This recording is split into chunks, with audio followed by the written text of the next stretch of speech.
This video is sponsored by BetterHelp, a service that I've used and has helped me tremendously. Please stay to the end of this video to see why I've decided to work with them again to promote their online therapy service. Thank you and enjoy the episode. Every so often, we will experience something in our lives that invokes unease, distress, bafflement, and sometimes even utter horror. Of course, not every experience is the same, and some range from the dominion of the preternatural to situations of the physical world. Today, we'll explore 3 terrifying true stories of both the material universe and the realm beyond. Audio Jungle.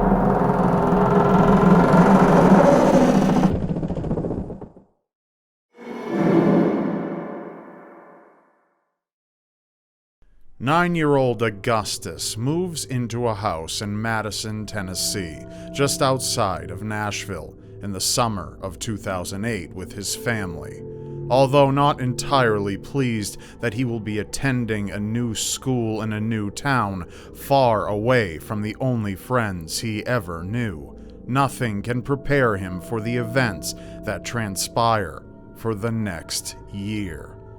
His new home is a rental house, so there is already very little attachment. Even so, there is something else about the house that causes Augustus and his 2 brothers to feel unwelcomed. Something dark. The atmosphere of the home is oppressing. The water is brown from the rusty pipes, and dead insects can be found here and there upon the windowsills. The nights are usually filled with an unpleasant silence, only occasionally stirred by vehicles humming down the interstate in the distance. Aside from these negative aspects, eventually Augustus begins having vivid nightmares several times a week. These dreams range from evil doppelgangers of family members standing in the various rooms of the house to horrifying entities lunging out of the closet trying to tickle him. Augustus often wakes up sweating and afraid. One late autumn afternoon, while exploring the backyard, Augustus finds something at the foot of a tree. A tablet-shaped stone with initials and 2 dates, conspicuously a gravestone. Unnerved by his discovery, he hurries back to the house to exclaim to his brothers what he had found. At first, they doubt his claim, but when he shows them the grim finding, their jaws drop and eyes widen with disbelief. Immediately after this, they all 3 tell their mother what they have uncovered. However, she isn't certain about the claim and assumes it's simply their overactive imaginations. To prove to his parents that he's telling the truth, Augustus returns outside, picks up the headstone, brings it inside the house, and drops it on the dining room table. His mother can't even believe what lies before her. Later that evening, when Augustus's father returns home from work, his wife and 3 sons tell him about the gravestone. He studies it for a while and speculated that it was stolen from the local cemetery and placed in the backyard as a prank, since it wasn't attached to the ground. He then says they will later question the cemetery about a missing gravestone. Unfortunately, the father became busy with work and the gravestone sits in a closet, soon forgotten. Yet it is not long after this that the truly hair-raising events begin to unfold. Augustus's nightmares intensify, and the feeling of unease affects all in the house. Eventually, Augustus's older brother sees dark shadows that don't belong to objects obstructing light, as well as a wraith-like dog that looks nothing like either of their family's dogs. In addition to this, both of the family dogs sometimes growl at walls or seemingly empty doorways. One evening, after Augustus turns over in bed, the sensation of a cold hand touching his face briefly comes over him. Immediately after this, he hides beneath his covers, fearing someone else is in the room with him. Indeed, it seems that keeping the gravestone in the house has only made matters worse. When Augustus and his family move out in November of 2009, the gravestone is placed outside in the backyard, washed off, and remains there to this day. Although now Augustus and his brothers do not agree on the cause of the unnatural happenings, they do agree on one thing. Bringing the gravestone into their house was a foolish idea from the very beginning.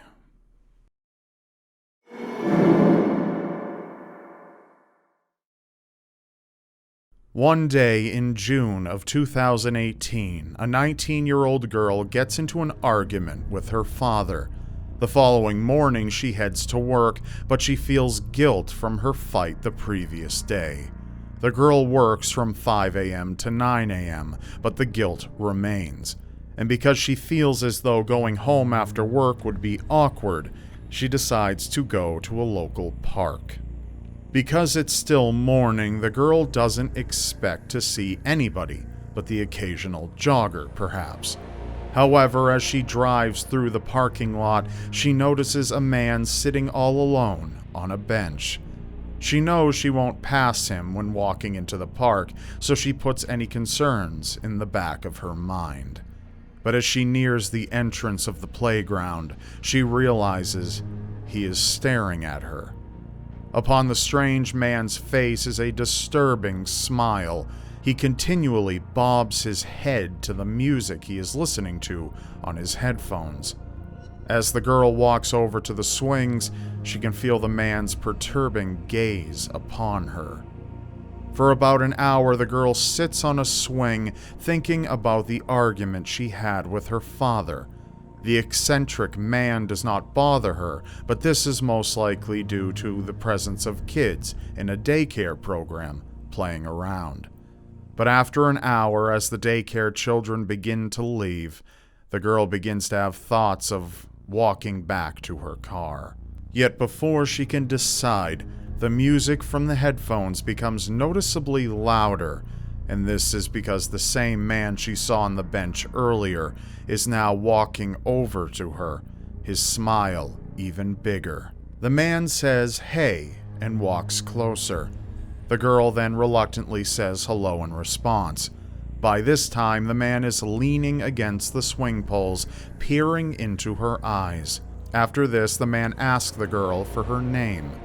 When she doesn't know how to respond, he says his name is Joseph. She then lies about her name and other information.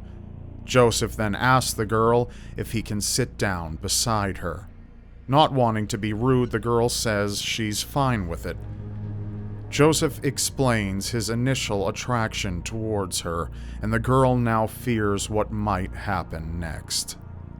Eventually, their conversation shifts to their ages, and the disconcerting man explains he is 40, even showing the girl his driver's license to prove it. When the girl explains she's only 19, Joseph pretends to be surprised and explains that he thought she looked older. After asking which school she attended, and she doesn't answer, the perverse man places his hand upon her leg. Joseph then begins to rub it while staring into her eyes, thereafter demanding that she give him her phone number. But before the situation escalates any further, a woman jogging happens to see them and walks over as if she is aware of the situation. The woman then remarks on how wonderful the morning is, saying that it's a perfect morning for a father-daughter walk in the park. Joseph replies, "Isn't it?" The girl finally gains the courage to speak out, and she says it would be nice if her dad were there with her. "Oh, he's not your dad?" the woman asks. The girl shakes her head. After this, the woman suggests the girl should call her father and slowly jogs off, peering back over her shoulder every few seconds. During this time, the girl feels as though she is safe to leave and gets up from the swing, but Joseph asks again for her phone number. Quickly, the girl explains that she doesn't give out her number to strangers. After this, Joseph insists on giving her his number, but she declines and hurries over to her car. The woman walks back over to the girl's car and asks if she wants her to call police. The girl says she's fine, thanks the woman, and drives home. She then explains everything to her parents. To this day, the girl avoids the park and hasn't seen Joseph since.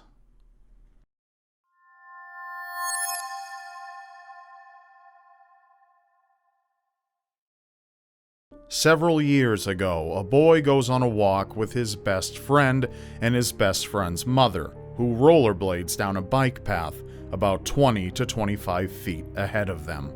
As their walk continues, evening begins to fall upon the landscape, and the sky darkens increasingly. The tree branches like the cadaverous fingers of a corpse.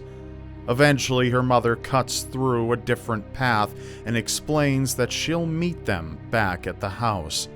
This doesn't seem strange at all, so the two boys continue right along. Yet they are completely unaware of what looms ahead on this baleful dusk. As the two friends continue to walk, they discuss many things, enjoying their stroll. However, the boy suddenly spots his friend's mother rollerblading 30 to 40 feet away. They both begin yelling to her, but she ignores them and doesn't stop. They both look at each other, confused by the situation. But knowing something isn't right, the boys begin to pursue the mother.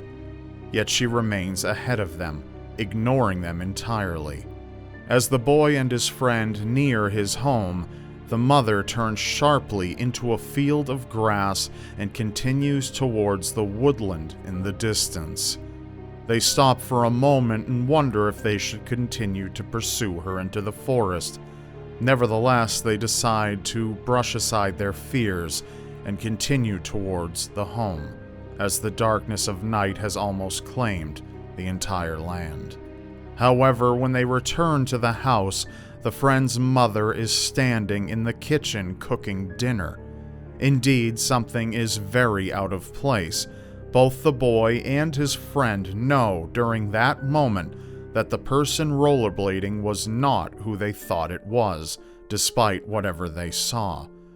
Yet she wore the same clothing as the mother, an orange tank top, short black Nike women's running shorts, and the rollerblades, and she was holding the same item, a Nike bag. For a while, neither boy speaks about what happened, but eventually they can't help but discuss what occurred. When they explain what happened, the friend's mother does not believe the story and says they were simply trying to mess with her. But to this day, both the boy and his friend swear that they saw a figure that looked exactly like his mother rollerblading towards the woods through the field.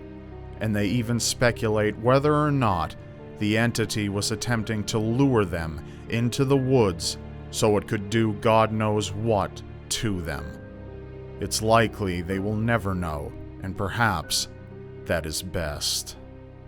That's all for this episode. Be sure to subscribe now, and I'll see you next time. This episode of Seriously Strange is sponsored by BetterHelp. Now, I fully recognize the controversy surrounding this brand, but this ad is here because of my own personal experience with the platform and the help it's provided me. I'm aware a number of those who have criticized the service and creators who promoted it while claiming to have used it have never used it. I can say I've used it, and I continue to do so to this day, every single day. I can say it's helped me. In fact, I started using it before they ever reached out to me the first time I promoted them a number of months ago. And I'll say that I find reprehensible any creator who would fake a mental illness just so that they could more effectively promote any mental health service. As a creator who lives with mental illness, which negatively impacts my daily living, I'd never condone that kind of behavior from anyone. And I feel a number of my fans, hopefully most, realize this. Considering the fact that I know some of you out there could enhance the quality of your lives with BetterHelp, as I have, I've decided to work with them again. There's a link below for more information on this if you're interested. I just ask you go into it without bias and make your own informed decision. And before using any service, always do your due diligence. It's very easy to do extra research on any counselor you are assigned to, and chances are they operate their own practice and take face-to-face clients as well. For those of you who still have an open mind towards this, BetterHelp is a service that provides private online counseling and therapy from licensed professionals through the use of their easy-to-use app or from your computer. In-person therapy cannot be replaced, but for many people who are unable to get out of the house or are constantly busy or want a less expensive option, BetterHelp is an excellent resource. And if the price bothers you even then, they do offer financial aid. Plus, traditional in-person counseling usually happens once a week, but with BetterHelp, you have access to your therapist every single day. You can schedule phone calls and video chats, but you can text anytime, day or night, and could possibly even get a response within minutes. I certainly have. You'll be connected to your therapist at all times, and that's where the immense value in BetterHelp lies: accessibility. You can head down to betterhelp.com/RobGavagan in the description below and take their questionnaire, which they will use to match you with a licensed professional with expertise.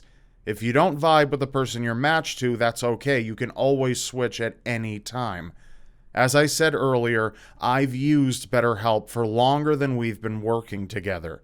I do obviously earn money from this sponsorship, but I do not earn money per sign-up, so I'm not going to tell you what to do or try anything shady to try to get more and more people to sign up.